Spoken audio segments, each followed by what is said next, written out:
मतलब है कि लोगों को हज़रत साहब का इंतज़ार करने की आदत है, लेकिन हज़रत साहब की तबीयत में इंतज़ार की आदत ख़त्म हो चुकी है।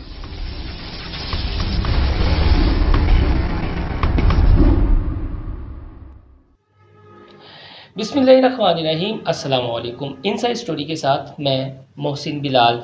मैं हमेशा एक ये बात करता हूँ कि जो तनाज़ा हमारे मेन स्ट्रीम मीडिया पर खड़ा होता है, उसके बाद उसके फ़ौरी तौर पर जो असरात हैं वो हमें सोशल मीडिया पर नज़र आना शुरू हो जाते हैं और फिर एक लाहासिल बहस का सिलसिला शुरू हो जाता है। लेकिन कभी हमने ये गौर करने की ज़हमत गवारा नहीं की कि आया ये तनाज़ा क्यों खड़ा किया गया, आने वाले दिनों में इसके क्या असरात मुरतब हो सकते हैं और इस तनाज़े के पीछे आखिर मुहरकात और असबाब क्या थे। हाल ही में मौलाना तारक जमील और मीडिया एंकर्स के दरमियान जो सर्द जंग शुरू हुई है और दोनों जानिब की जो गालम गलोच ब्रिगेड है वो काफ़ी ज़्यादा एक्टिव हो गई है और एक दूसरे पर दशनाम तराजी के नहीं हमारा जो मौलाना है वो पवित्र है, ये जो एंकर्स हैं वो लफाफा सहाफ़ी हैं, मौलाना जैसा तो इस दुनिया में हो ही नहीं सकता, ये एंकर लफाफा हैं।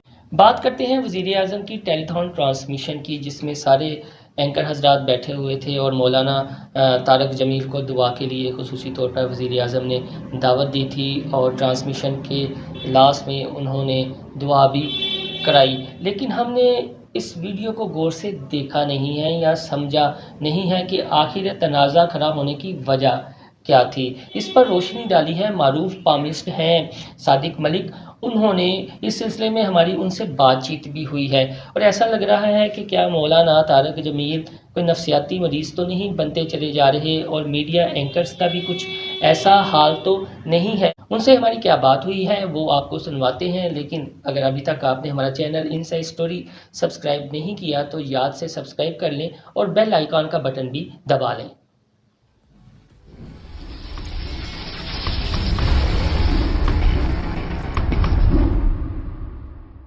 अस्सलाम वालेकुम रहमतुल्लाहि व बरकातहू। बड़ा ज़बरदस्त तरीके से चल रहा है कि हज़रत मौलाना तारिक जमील साहब ने सबको झूठे कहा। अभी तक किसी ने ये जानने की कोशिश नहीं की कि क्यों कहा। माय ओपिनियन, ये जो इंतज़ार है ना, ये बड़ी बड़ी साइकोलॉजिकली मिस्टेक्स करवा देता है। हुआ कुछ यूँ कि हज़रत मौलाना इस मुल्क की इंतहाई गैर मामूली मकबूल तरीन शख्सियत हैं और हाकिमों के साथ भी बहुत पुराना ताल्लुक़ है। जब जाते हैं, जहाँ भी जाते हैं, दरबान आगे आगे दरवाज़े खोलता चला जाता है और हज़रत साहब इंतज़ार किए बगैर वहाँ पहुँच जाते हैं जहाँ जाना हो। इसका मतलब है कि लोगों को हज़रत साहब का इंतज़ार करने की आदत है, लेकिन हज़रत साहब की तबीयत में इंतज़ार की आदत ख़त्म हो चुकी। अब हुआ ऐसा कि आपको लाइव टेलीथॉन ट्रांसमिशन चल रही थी, तो कॉलर माइक लगाकर कैमरे के सामने बिठा दिया गया। अब लाइव लिया नहीं जा रहा था। क्यों? इसलिए कि प्राइम मिनिस्टर साहब की ख्वाहिश थी कि ज़्यादा से ज़्यादा चंदा इकट्ठा हो। एंकर्स चाह रहे थे कि जहां उन्हें मौका मिले वो प्राइम मिनिस्टर साहब से कोई ना कोई सवाल पूछें। इवन कि यहाँ तक पूछा गया कि आपने ये जो हाथ में तस्बीह पकड़ी होती है तो पढ़ते क्या हैं। अब इसी असना में हुआ ये कि 1 से सवा घंटे के दरमियान का वक्त बीत गया और फिर उसके बाद जब हज़रत साहब को कहा गया दुआ के लिए, तो हज़रत साहब ने सबसे पहले, आप सब मेरे दोस्त वो फुटेज उठा के देख लीजिएगा, कहा कि काफ़ी इंतज़ार के बाद, के वो कहना ये चाह रहे थे कि मुझे काफ़ी इंतज़ार करवाया गया और उस शिद्दत इंतज़ार ने आपके दिमाग को इतना गर्म कर दिया हुआ था कि जो दुआया कलमात थे ना, उनकी जगह बहुत सारी चीज़ों ने ले ली और आपने आते ही कह दिया कि मैं टेलीथॉन सुन रहा था और जितने भी लोग बैठे थे सारे के सारे झूठ बोल रहे थे।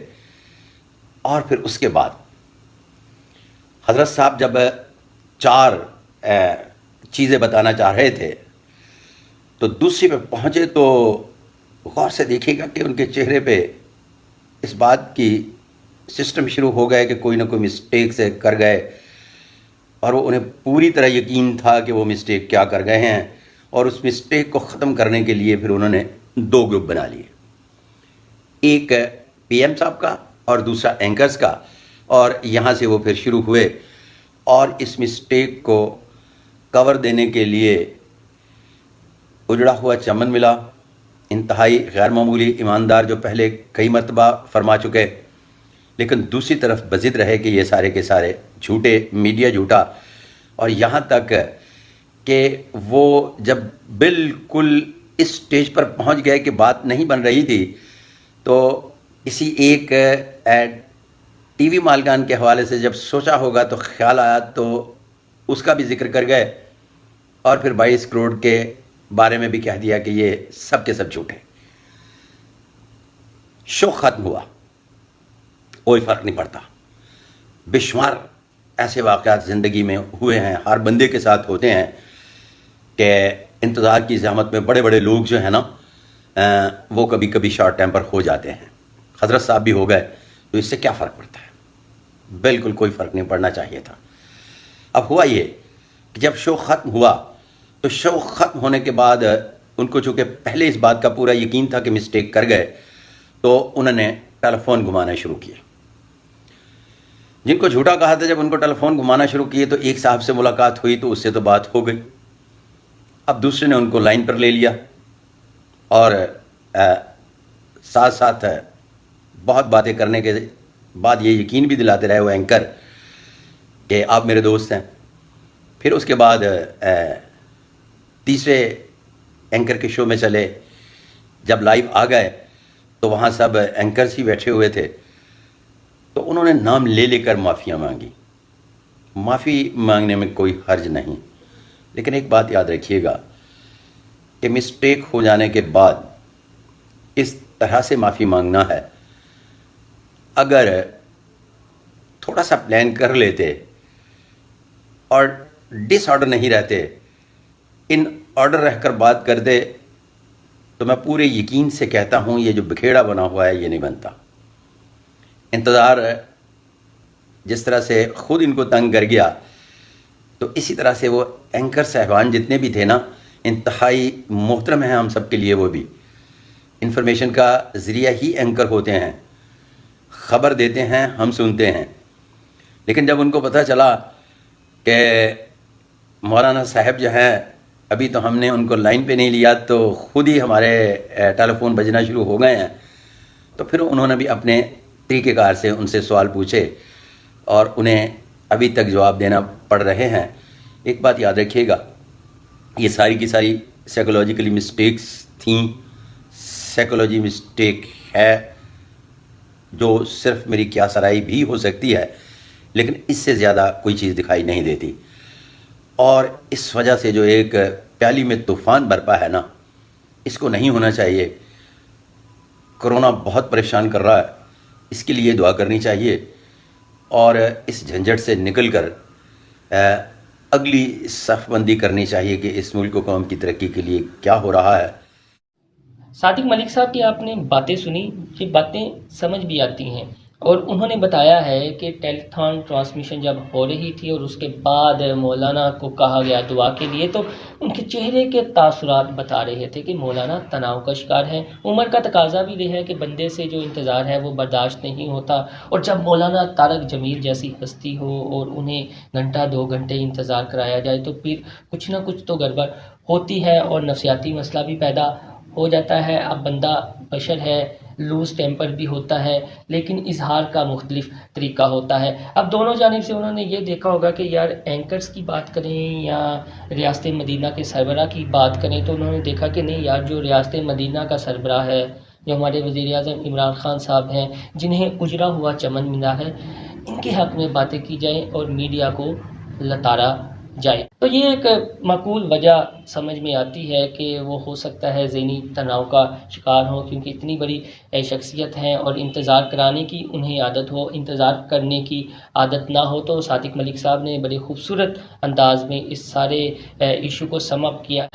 तो हम सादिक मलिक साहब का भी शुक्रिया अदा करेंगे और उनसे हमारी ये दरख्वास्त भी होगी कि अपने तजुर्बात से हमें भी मज़ीद आगाह करते रहें। आने वाले दिनों में सियासी सूरत हाल कुछ बेहतर होती दिखाई नहीं दे रही और 18वीं तरमीम का जो है फिर मसला उठने जा रहा है और यही कहा जा रहा है कि हो सकता है कि असम्बलियाँ भी तहलील कर दी जाएँ या इमरान खान को फारिग करने का जो मंसूबा बनाया गया है उस पर अमल पैरा हो जाएँ सारे स्टेक होल्डर्स। इस सिलसिले में सादिक मलिक साहब की क्या पेशन गोई है, अपनी अगली वीडियो में वो आपको बताएंगे। आपको मेरी वीडियो पसंद आए तो मेरा चैनल इनसाइड स्टोरी सब्सक्राइब करना ना भूलिएगा और याद से बेल आइकन का बटन भी दबा लीजिएगा। इस वीडियो को भी अपने दोस्तों के साथ ज़्यादा से ज़्यादा शेयर कीजिएगा और कोई भी चीज़ आपके सामने आती है तो खुदारा उसके असबाब मुहरक़ात पर गौर ज़रूर कर लिया करें। अल्लाह हाफ़िज़।